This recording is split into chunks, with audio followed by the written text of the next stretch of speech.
Здравейте, приятели! В това видео ще ви представя BLC Mermaid и тук не е съвсем Taiwan Mermaid.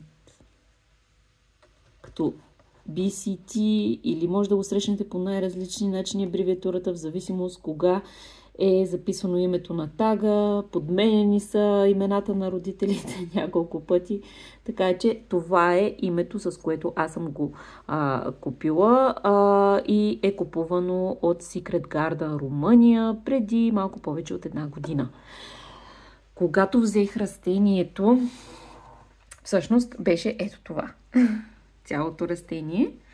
И после започна да се вкоренява много стабилно и да ме изненадва всъщност с това колко големи булби прави.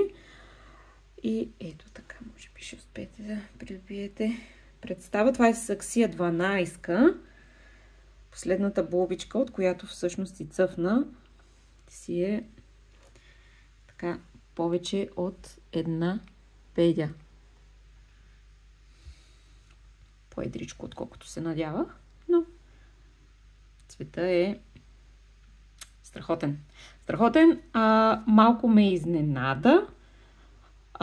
По-ярък е, отколкото очаквах. Сега тук на видеото, естествено, няма да мога да ви докарам реалния цвят. Изглежда по-измит на видеото, но също е доста по-ярък и блед, но нямам естествена светлина, снимам на лампи, защото цяла зима няма естествена светлина тук.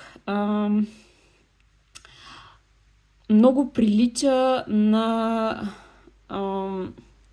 Pink Panther, който един от родителите е един и същ.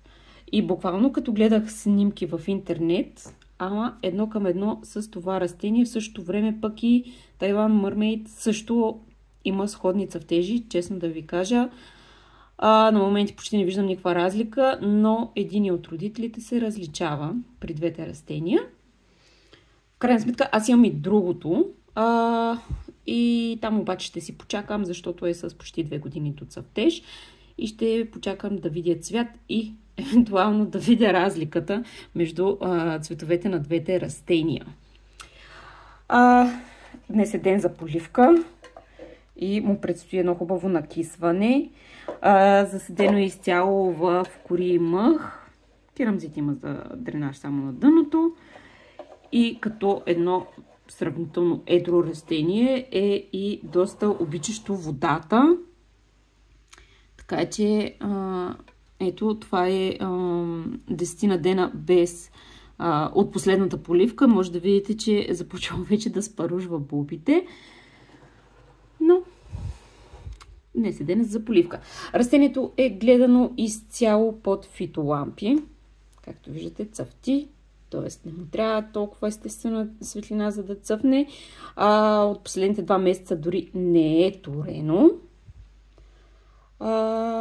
И какво да ви кажа? Настроение за цъфтеж, без дори да има нужда от моя страна да го туря.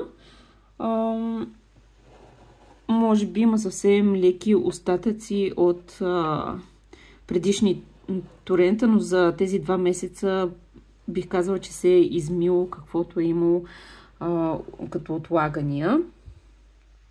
Така че, ето, без естествена светлина, изцяло под лампи, без торене. Може би не е чак толкова трудно за разцъфтяване растение. Не съм много се ровила, за да видя други хора колко лесно са го разцъфтявали, но от моя опит това мога да ви кажа, растението цъфти изключително лесно. Има плодов аромат, слабичък е, но подозирам, че заради брасаволата може би ще има аромат през нощта. Предстои да го тествам, да видя дали наистина е така. Но има аромат, преди обяд има аромат, сравнително лекичък е, което ме навежда на мисълта, че ако има аромат през нощта, той ще е в пъти по-силен. Тук растението не е малко растение, но пък и цвета е доста едър и, както ви казах, много по-впечатляващ на живо, отколкото на видео. Ами, толкова от мен и от тази тайландска русалка. До скоро!